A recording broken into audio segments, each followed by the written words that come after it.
Is this thing on?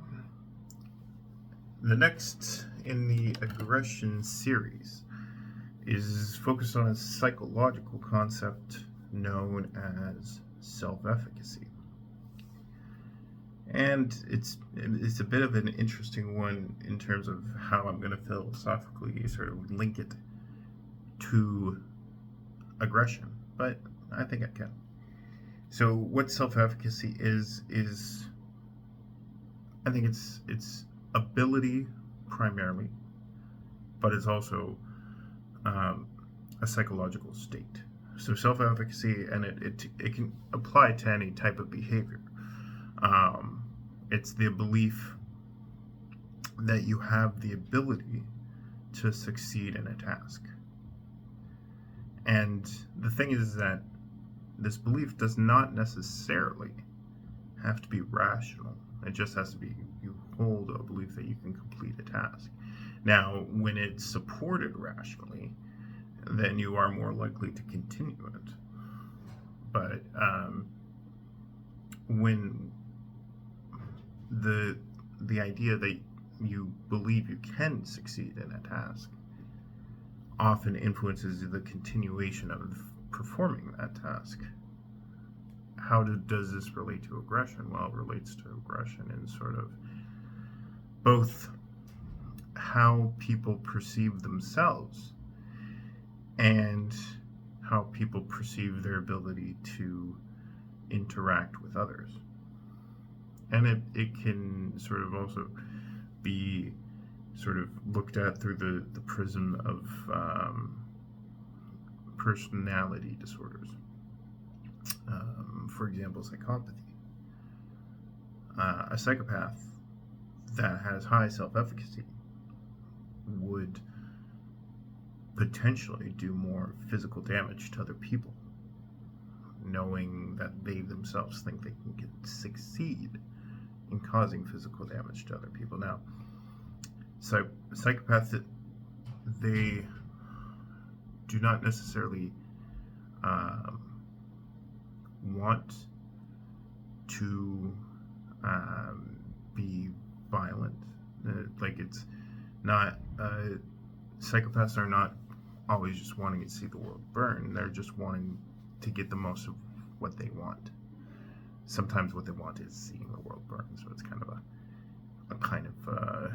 a different circumstance. So, but that would be like a nihilistic psychopath, is sort of wanting to see chaos for its own entertainment value, and that's the nihilist psychopath. But sort of psychopaths that aren't necessarily nihilistic, they just want what they have, and they have little empathy to no empathy for others.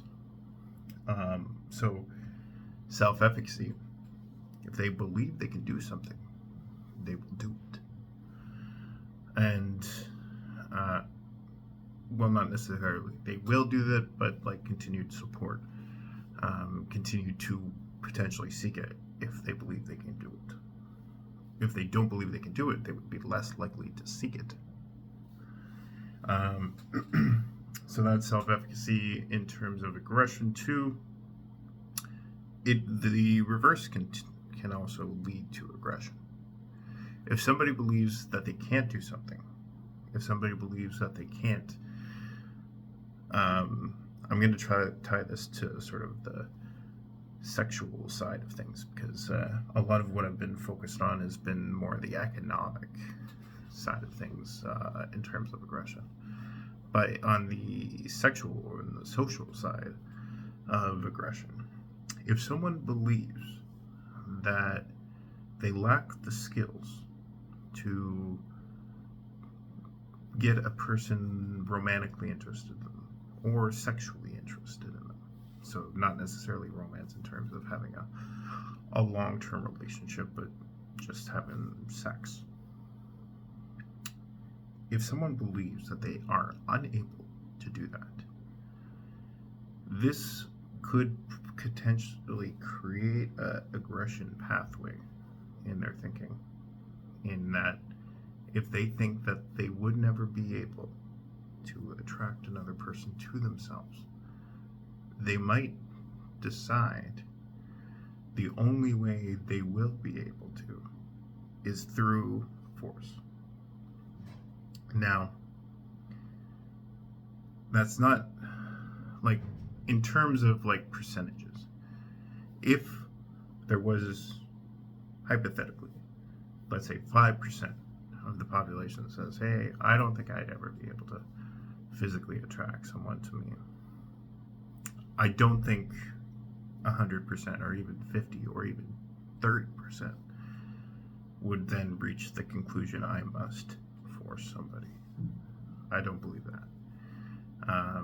Maybe 1 in 5, if that, might believe that they can go ahead and do that, or they should be able to go ahead and do that. The thing is that like psychopathy, which is not having any empathy for others, it's less than 1% of the population. It's about 0.5%. And let's even consider potentially that if we did different sorting of it to include little empathy, we're still only looking about 2% of the population that would say force is fine. It's still an alarming number. Like anything more than 1% is definitely an alarming number. But it's important to know that if people don't have self-efficacy, it's better to reinforce that they can do something than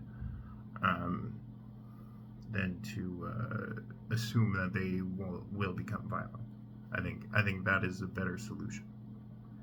So the better solution in terms of, let's say somebody says, I can't have sex, I can't perform, I can't satisfy somebody, I'm not attractive enough, I'm not economically successful enough, I'm not whatever. It's better to say, why do you believe that? Why do you believe you can't do that? Than to say, why are you becoming violent? Why do you have violent tendencies? And that's the problem sort of with online talk, is sort of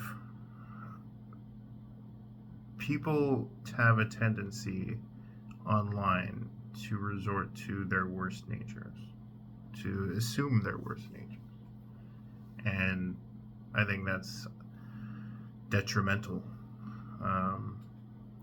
Thinking that people who are struggling with social skills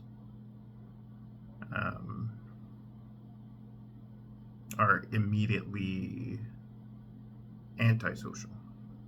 I think there's a higher epistemic barrier to cross to become antisocial.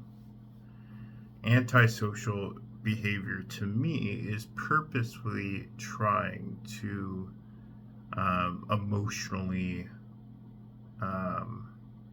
harm other people and physically harm other people, emotionally or physically harm other people. If it's, as long as it's intentional, that is antisocial behavior.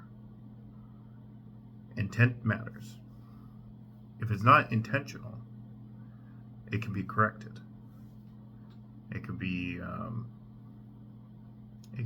challenged through just dialogue.